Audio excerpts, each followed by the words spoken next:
ज़ैनब के कातिल जिसने तीर मारा था हिबार इब्न अस्वद ने, और वो नबी अकरम की बेटी ज़ैनब के पेट में लगा था। ज़ैनब के पेट में बच्चा था, वो पेट फट जाता है और अल्लाह के नबी की बेटी ज़ैनब के पेट का बच्चा जमीन पे गिर जाता है। अल्लाह के नबी सल्लल्लाहु अलैहि वसल्लम को जब इस बात का पता चला, पाए हजरत ज़ैनब को उठाया मदीने ले गए, लेकिन बच्चा ज़ाय हो चुका था। ज़ैनब को जब होश आया और पता चला कि मेरे पेट का बच्चा ज़ाय हो गया, तो वो ज्यादा दिन जिंदा नहीं रह सकी और उसी सदमे में उनका इंतकाल हो जाता है। अल्लाह के नबी ने ज़ैनब को दफना दिया। 10 साल के बाद जब मक्का फतह होता है और मक्के में ये मुजरिम जिसने ज़ैनब को तीर मारा था 10 साल के बाद जब सामने आता है और माफी मांगता है कि अल्लाह के नबी मुझे माफ कर दीजिए, मैं भी आपकी बेटी ज़ैनब का कातिल हूँ, तो अल्लाह के रसूल की आंखों में आंसू आ जाते हैं और कहते हैं, आए दुश्मन ज़ैनब, आए मेरी बेटी के कातिल, तूने मेरे उस फूल जैसी बेटी को जख्मी किया, उसका पेट फाड़ा, उसके पेट के बच्चे को जमीन पे गिराया, जिसका सदमा और रंज और गम ने मेरी बेटी को जिंदगी नहीं बख्शी। उसी रंजो गम में मेरी बेटी अल्लाह को प्यारी हो गई। दिल तो नहीं चाहता कि मैं तुझे छोड़ूं, लेकिन मैंने आज तक किसी से अपना जाती इंतकाम, जाती बदला नहीं लिया। आए हिबार, आए मेरी बेटी के कातिल, आए हिबार जा, आए हिबार जा, मैंने तुझे भी माफ कर दिया। आप अपनी बेटी ज़ैनब के कातिल हिबार इब्न अस्वद को माफ कर रहे हैं। नरमी आई तो इतनी नरमी आई और सख्ती की तो इतनी सख्ती की कि एक लड़की फातिमा नाम की कबीले बनु मखजूम की जब पकड़ के लाई गई, कहा गया चोरी की है, आपने कहा हाथ काट दो। लोगों ने सिफारिशें की, बड़े अमीर घर की है, हाथ काटेंगे तो नाक कटेगी, आपने कहा हाथ काट दो। सिफारिशों पे सिफारिशें हुई कि नहीं नहीं अमीर घराने की है, इस्लाम बदनाम होगा, हम बदनाम होंगे। अल्लाह के नबी ने कहा अल्लाह के कानून में कोई तब्दीली नहीं होगी, उसका हाथ काट दो। हाथ काट डाला गया। लोगों ने चिढ़ाया, देखो बड़े बड़े अमीर की लड़की के हाथ काट दिए जाते हैं मोहम्मद की शरीयत में। तो अल्लाह के नबी ने उसका जवाब ये देते हुए दिया कि लौ अन्ना फातिमा बिन्त मुहम्मद सरकत लक़तअतु यदहा, वो तो कबीले बनु मखजूम की लड़की फातिमा थी जिसने चोरी की और हाथ काटा, जिसका हाथ काटा गया। अगर उसकी जगह पर मेरी अपनी बेटी फातिमा भी होती, मेरी अपनी बेटी फातिमा ने भी चोरी की होती, तो मैं अपनी बेटी का हाथ भी कटवा देता। ये इंसाफ अदल ये कहकर जिंदा रखा मेरे भाइयों। इसीलिए आज भी हिंदू भाइयों की किताबों में मोहम्मदुर रसूलुल्लाह को मोहम्मद के नाम से आज भी जिक्र किया गया है। इतने साल गुजर जाने के बाद भी लफ्ज मोहम्मद वो अपनी किताबों से हटा नहीं पाए। जब तक मद्दी कोया मद मानी मीठी कोया मानी आवाज, जब तक मीठी आवाज यानी कुरान दुनिया में बाकी रहेगा, बिना मोहम्मद पार न होया कोई, उस वक्त तक बिना मोहम्मद की कोई अपनी जिंदगी गुजार नहीं सकता। यानी कुरान पर अमल करना है तो मोहम्मद रसूलुल्लाह के तरीके पर चलना पड़ेगा। बिना मोहम्मद पार न होया तो उस वक्त तक कोई बिना मोहम्मद के पार नहीं होगा सल्लल्लाहु अलैहि वसल्लम। मोहम्मद नाम तो इतनी जगह वेदों में आया है कि आप दंग रह जाएंगे। अज्ञान हेतु किरत मोह मदान धिकारम नाशम विधायम हितदोदयत विवेका। मोहम्मद नाम का एक अंतिम ऋषि आएगा, अज्ञान हेतु किरत मोह मदांधिकारम। मोहम्मद आएंगे, अंतिम ऋषि, अंतिम पैगंबर, आखिरी नबी होंगे। अंधिकारम नाशम, जब वो इस धरती पर आएंगे तो अंधेरे को नाश कर देंगे। यानी उनके आने से पहले अंधेरा ही अंधेरा होगा, लेकिन वो अपने आने के बाद अंधेरा नाश कर देंगे। मोहम्मद रसूलुल्लाह के आने से पहले कितना अंधेरा था, कितना अंधेरा था। जुआ इतना खेला जाता था कि लोग जुए में रकम हार जाते थे तो मकान लगा देते थे, मकान जुए में हार जाते थे तो बीवी जुए में लगा देते थे, और बीवी भी जुए में हार जाते थे तो अपनी 16, 17, 18 साल की बेटी जुए में लगा दिया करते थे। लेकिन हार नहीं माना करते थे, इतने जुआरी थे। और शराब का हाल ये था कि उनके घर में जब बच्चा पैदा होता था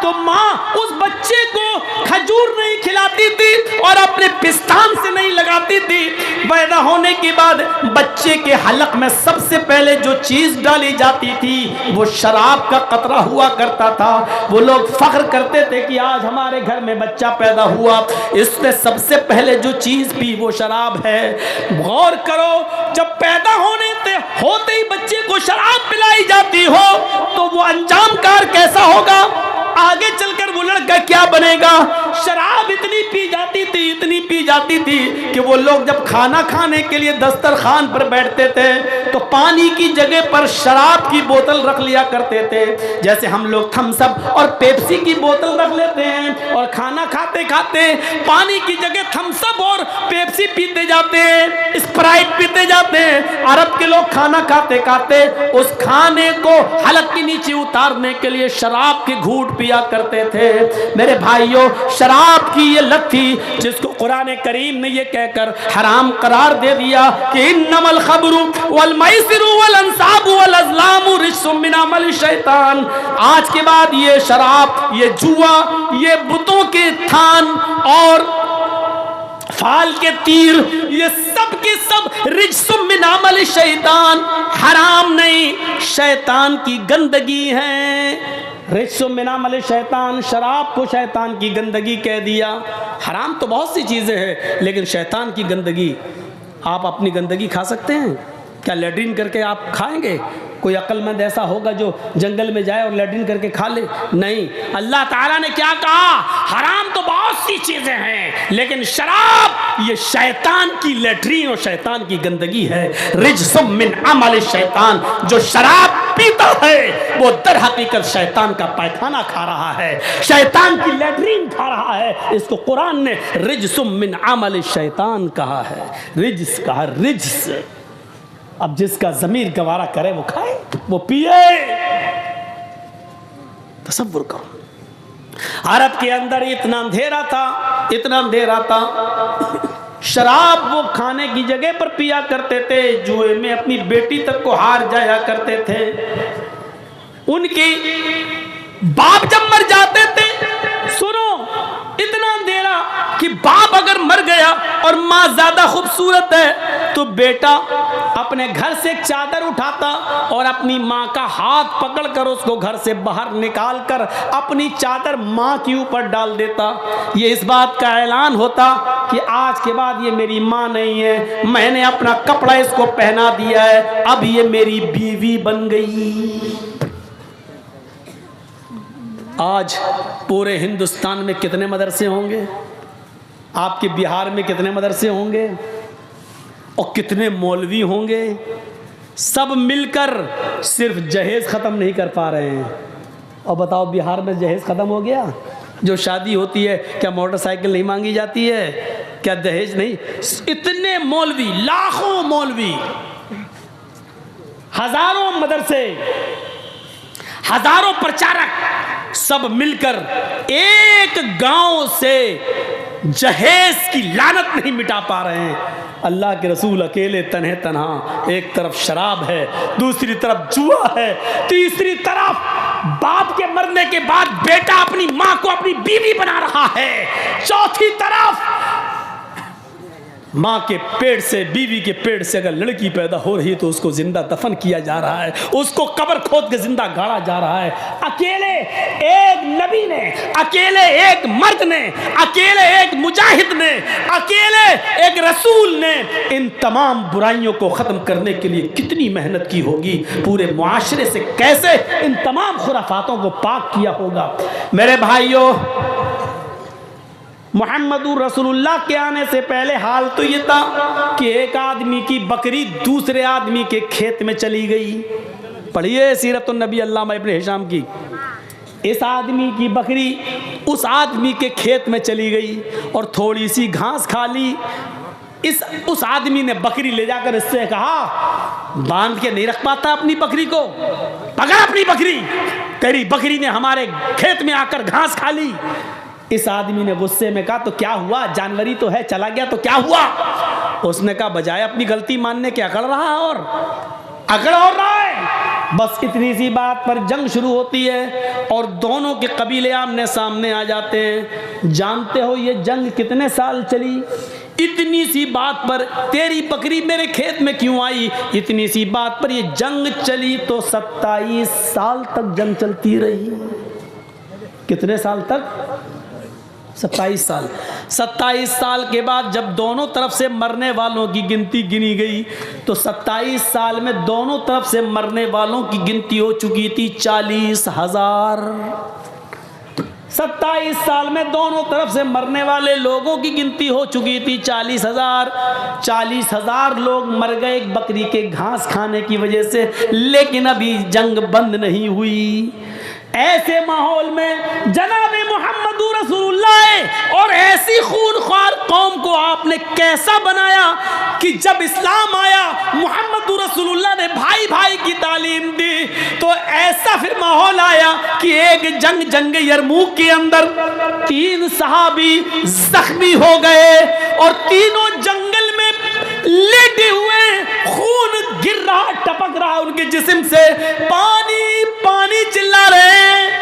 एक सहाबी पानी का प्याला लेकर गुजर रहे हैं, उन्होंने एक जख्मी को देखा, वो पानी पानी चिल्ला रहा है, जल्दी से उठाया और अपने मुसलमान भाई को पानी पिलाना चाहा, होंठों तक ले जाते हैं कि दूसरी झाड़ी से आवाज आती है, काश कोई मुझे भी पानी पिला देता।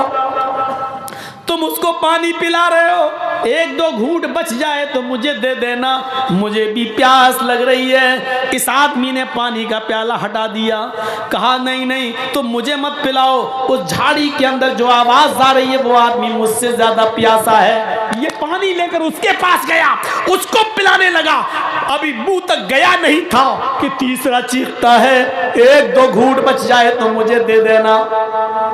ये दूसरे ने तीसरे की तरफ रिफर कर दिया, ये तीसरे के पास जाता है, उसने कहा जल्दी आओ मेरे भाई। जब तक ये बैठता है तब तक उसकी आखिरी सांस उखड़ जाती है। इसने अपनी गोद में लिया लेकिन धड़कनें बंद हो चुकी हैं, वो तो जा चुका है, दुनिया छोड़ चुका है। उसने उसको लिटाया, फिर लौटकर दूसरे के पास आया तो क्या देखता है कि दूसरा भी इस दुनिया को छोड़ चुका है। उसने सोचा पहले ही को पानी पिला दूं, जाते शुरू किया, जब पहले के पास आता है तो क्या देखता कि पहला भी आब हयात से, हौज़े कौसर से अपनी प्यास बुझा चुका है। तीनों इतने प्यासे थे, लेकिन इतनी प्यास की वजह से भी मेरे भाइयों वो अपने दूसरे भाई के लिए रेफर कर रहे हैं, नहीं मैं मुझसे ज्यादा वो प्यासा, पहले उसको पिलाओ। जो कौम एक बकरी के दूसरे के खेत में घास खा लेने की वजह से 27 साल लड़ती हो, 40,000 अफराद मरने के बाद भी जंग खत्म ना होती हो, इतनी खूनख्वार कौम, लेकिन अब ऐसी भाई भाई बन गई कि एक दूसरे ने एक दूसरे को पानी पिलाने के लिए अपनी जान दे दी। मैं मर जाऊं लेकिन मेरा भाई बच जाए। ऐसी तालीम दी थी मोहम्मद रसूलुल्लाह सल्लल्लाहु अलैहि वसल्लम ने।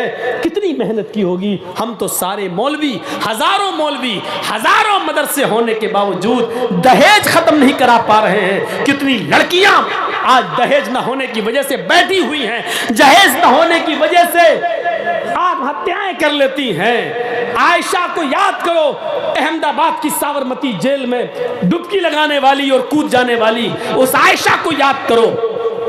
कलकत्ता की उस लड़की को याद करो, सलीम की उस बेटी को, जिसने हैदराबाद के अंदर बिना जहेज के शादी कर ले जाने वाले उस आदमी ने हैदराबाद के अंदर 20,000 रुपए में बेच दिया था। और वो लड़की दरिंदों का शिकार होकर पंखे पे लटक जाती है और फांसी के तख्ते पे लटकते हुए अपने बाप के नाम एक लेटर दे जाती है कि अब्बू, क्या मैं तुम्हारे ऊपर इतनी बोझल हो चुकी थी, इतनी भारी हो गई थी कि लड़के की हकीकत भी तलाश नहीं की आपने, और जिसने बगैर जहेज के शादी करना चाहा आपने फट से उसको मेरा हाथ पकड़ा दिया और आपने उसके माँ बाप का पता भी नहीं लगाया। मैं लुट चुकी हूँ, मैं बर्बाद हो चुकी हूँ। अब मैं अपनी असली शक्ल आपको और आप अपनी माँ को और अपने भाइयों को नहीं दिखाना चाहती। हाँ, मेरी एक छोटी बहन जरूर है फातिमा, मैं उसको घर छोड़ कर आई हूँ। आए अब्बू जान, उसके लिए एक नसीहत करती हूँ आपको। ये जुमले सुनने के लायक हैं। उसने जो लेटर में लिखा था, और वो लेटर आज भी कलकत्ता में सलीम के पास मौजूद है। उस लेटर के जुमले ये थे, मेरे अब्बू, वो छोटी मेरी बहन फातिमा नाम की मेरी बहन अब्बू जान उसको छोड़ के आई हूँ, ऐसा ना हो कि उसको भी ये दिन देखना पड़े जो आज मुझे देखना पड़ रहा है। हैदराबाद की होटल में 20,000 रुपए में मैं नीलाम कर दी गई और दरिंदों ने मेरी इज्जत व आबरू को छल्ली छल्ली कर दिया। मैं अब भाग कर आपको और अपनी माँ को और अपने भाइयों को अपना नापाक चेहरा दिखाने के लायक नहीं रही हूँ, इसलिए मैंने मर जाना बेहतर समझा। हाँ अब्बू जान, मैं अपनी छोटी बहन फातिमा के लिए एक नसीहत कर रही हूँ, उसके बड़ा होने से पहले आप इतना कमा लेना, आप इतनी मेहनत कर लेना, आप इतना जहेज इकट्ठा कर लेना कि जो कुत्ता जितनी हड्डियां मांगे उस कुत्ते के सामने उतनी हड्डियां डाल देना, ताकि मेरी बहन को वो दिन न देखना पड़े जो आज मुझे देखना पड़ रहा है। हैदराबाद में खुदकुशी करके मरने वाली कलकत्ता की उस जमीला ने दहेज मांगने वालों को कुत्ता कहा है और उस दहेज को हड्डी कहा है कि जो कुत्ता जितनी हड्डियां मांगे उसके कुत्ते के सामने उतनी हड्डियां डाल देना। आज के इस जलसे के बाद देखेंगे कितने कुत्ते हैं और कितनी हड्डियों का मुतालबा करते हैं। आज के बाद जो भी दहेज मांगे समझ लेना वो कुत्ता है, और लड़की का बाप जिसको उसकी डिमांड के मुताबिक दे समझ लेना कि बाप उस कुत्ते के सामने हड्डियां डाल रहा है। कह दिया मैंने जो कहना था, चाहे अमीर की बेटी हो, चौधरी की हो, सरमायाकार की हो, एमएलए की हो, एमपी की हो, कोई भी हो, ये मेरी कुर्सी है, ये मेरी अमानत है, मैं इसमें खयानत नहीं करना चाहता। जो सच्चाई थी वो मैंने बयान कर दिया है। मेरे भाइयों, मुआशरे में इसको कौन समझेगा, कौन इससे इबरत हासिल करेगा? मैं जानता हूं कि कुत्ता और हड्डी कहने के बाद भी जहेज रुकेगा नहीं। 20 साल से अब तक नहीं रुका तो अब क्या रुकेगा? लेकिन एहसास पैदा करो, एहसास। उस जमीला ने क्या कहा था कि मेरी बहन के लिए इतना कमा लेना, इतना कमा लेना कि जो कुत्ता जितनी हड्डियां मांगे उस कुत्ते के सामने उतनी हड्डियां डाल देना, ताकि मेरी बहन को वो दिन न देखना पड़े जो मुझे देखना पड़ रहा है। यहाँ अंधेरा था। मोहम्मद अंधिकारम, मोहम्मद आएंगे अंधिकारम नाशम, अंधेरे को नाश कर देंगे। मोहम्मद आएंगे अंधेरे को नाश कर देंगे। वाच भूप्रति प्रेमड़ा माया मद विशारदा, तब देवो महाराज ममद सत्तुमा गीता मर्मोच्छिष्ट समंजी याते तथा तत्पश्य भो निर् इति श्रुत्वा तथा दृष्टा परम विस्मय मागिता चतुर्विभ्रात्र में देव कृष्यामी कृष्यम भवंतो बांधवा देवा स्वाशेना उत्तरश्यता शरम सुधारी सदूषका उच्चलापी लिंगच्छेदीन सर्वच्चो मतो मम्मा मुस्लिनेओ संस्कारा। आखिरी नबी जब इस दुनिया में आएगा उसके और उसके मानने वालों की पहचान ये होगी, शर्म शुरूधारी, वो लंबी दाढ़ी रखेंगे। शर्म शुरूधारी, लंबी दाढ़ी रखेंगे, दाढ़ी में गांठ नहीं लगाएंगे। बहुत से लोगों को आपने देखा होगा, दाढ़ी तो लंबी होती है लेकिन गांठ लगा लेते हैं, ऐसे गोल गोल घुमा लेते हैं, बाल बड़े करके यहाँ जूड़ा सा रख लेते हैं। कभी कभी गौर से देखो तो ऐसा लगता है जैसे नारियल का गुच्छा सर पर रख लिया। शर्म शुरूधारी, लंबी दाढ़ी रखेंगे लेकिन गांठ नहीं लगाएंगे। सदूषका, अपने सर के अगर पूरे बाल छिलाएंगे लेकिन टिक्की नहीं रखेंगे, चोटी। बहुत से हिंदू भाइयों को आपने देखा होगा पूरे बाल काट लेंगे, ये छोड़ देते हैं यहाँ टिक्की। हिंदू भाई कहते हैं शंकर जी की टिक्की से गंगा जमुना निकली है। गंगा जमुना जो निकली है वो शंकर भगवान की जटा से निकली है, टिक्की से निकली है। कितना बदल गया है।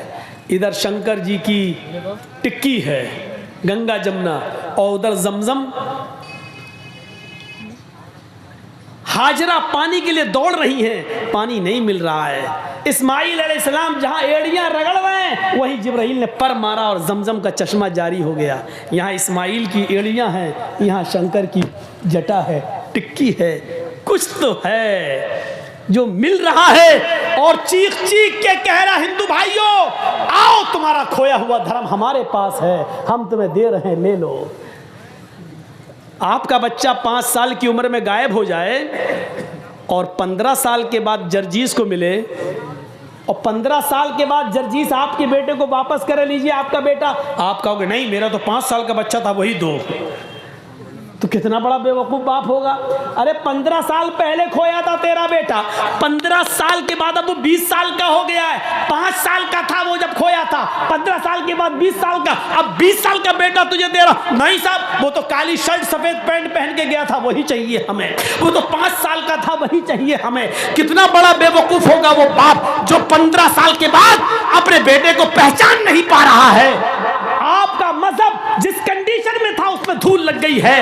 इतने सालों के बाद आपका खोया हुआ धर्म हम तुम्हें दे रहे हैं, आपका खोया हुआ नबी हम आपको वापस कर रहे हैं। आप कह रहे हैं नहीं साहब, हमारा जैसा था वैसा दो। आप ही की किताब तो कह रही है उसकी पहचान ये होगी, शर्म शुरुधारी, लंबी दाढ़ी रखेगा, गांठ नहीं लगाएगा, सर के बाल छिलाएंगे तो चोटी नहीं रखेंगे,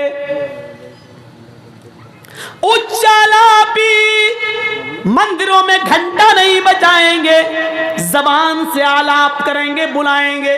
जबान से हम ही लोग बुलाते हैं, अल्लाहु अकबर, अल्लाहु अकबर। उच्चालापी, ऊंची जगह पर खड़े होकर आलाप करेंगे, जबान से अजान देंगे। इससे भी बड़ी पहचान एक और बताई गई, लिंगच्छेदीन, खतना कराने वाले होंगे। अंतिम ऋषि के मानने वाले लिंगच्छेदीन, खतना कराने वाले होंगे। लीजिए साहब, और क्या चाहिए? जब खतना तो यहूदी भी कराते हैं, ईसाई भी कराते हैं, लेकिन आपकी किताब तो कह रही अंतिम ऋषि, आखिरी नबी हो, उसके मानने वाले खतना कराएंगे। और अंतिम ऋषि कौन होगा? जो चांद के 2 टुकड़े करेगा उंगली के इशारे से। ये आपकी किताब कह रही है और ये दुनिया जानती है, चांद के उंगली के इशारे से 2 टुकड़े करने वाली जात मोहम्मदुर रसूलुल्लाह की है। आपकी किताब कह रही है चांद के 2 टुकड़े करने वाला अंतिम ऋषि होगा, उसकी पहचान ये होगी, उसकी और उसके मानने वालों की, कि वो लंबी दाढ़ी रखेंगे, दाढ़ी में गांठ नहीं लगाएंगे, सर के बाल छिलाएंगे तो चोटी नहीं रखेंगे, ऊंचे स्वर में आलाप करेंगे अर्थात अजान देंगे, लिंगच्छेदीन, खतना कराएंगे, सार्वभक्षो मतो मम्मा। और सबसे बड़ी एक पहचान ये होगी कि वो सर्वभक्ष होंगे, सब्जी भी खाएंगे और गोश्त भी खाएंगे। सर्वभक्ष, सब कुछ खाने वाले, सब्जी भी खाएंगे और गोश्त भी खाएंगे, लेकिन हर गोश्त नहीं खाएंगे। ये भी आपकी किताब कह रही है, हर गोश्त नहीं खाएंगे। बिना कौलन च पश्वस्तेषाम, बिना कौल, बिना मंत्र के उनके यहाँ कोई जानवर हलाल नहीं होगा। वो जिस जानवर पर मंत्र कौल पढ़ेंगे, मंत्र पढ़ेंगे, यानी बिस्मिल्लाह अल्लाहु अकबर कहकर जिस जानवर पर छुरी चलाएंगे वही खाने योग्य होगा, वही खाएंगे। बिना कौलन च पश्वस्तेषाम, वो बिना कौल, बिना मंत्र के कोई भी जानवर हलाल नहीं करेंगे। सब कुछ खाएंगे, सब्जी भी और गोश्त भी, लेकिन हर जानवर नहीं खाएंगे, बल्कि मंत्र जिस जानवर पर पढ़ेंगे वही खाएंगे। और इनको क्या कहा जा रहा होगा?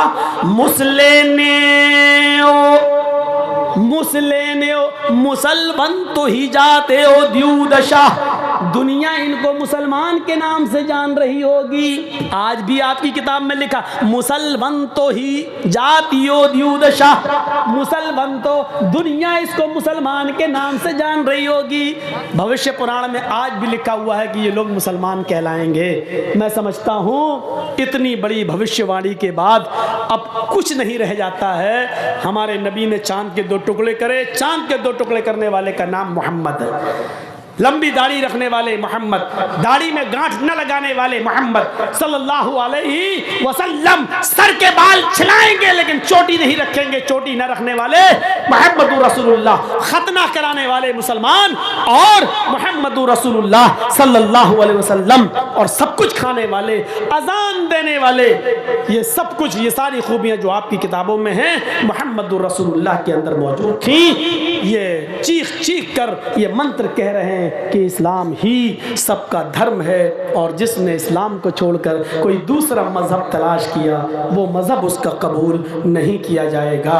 ये 2 घंटे की स्पीच में मैंने आपके सामने, वैसे तो अब मैं मंत्र अंतर पढ़ना छोड़ दिया, लेकिन लोगों ने कहा कि पहली बार हमारे यहाँ आए हो मौलाना मंत्र पढ़िए, तो आज मैंने दिल खोल के मंत्र पढ़ दिए हैं। अल्लाह से हम दुआ करते हैं कि बारे इलाह हमारी ख़ताओं को माफ़ फरमा दे, गुनाहों को बख्श दे, हमारे हिंदू भाइयों को भी मोहम्मद रसूलुल्लाह की तालीमात को समझने की तौफीक अता फरमा, सच्चा मज़हब तलाश करने की तौफीक अता फरमा।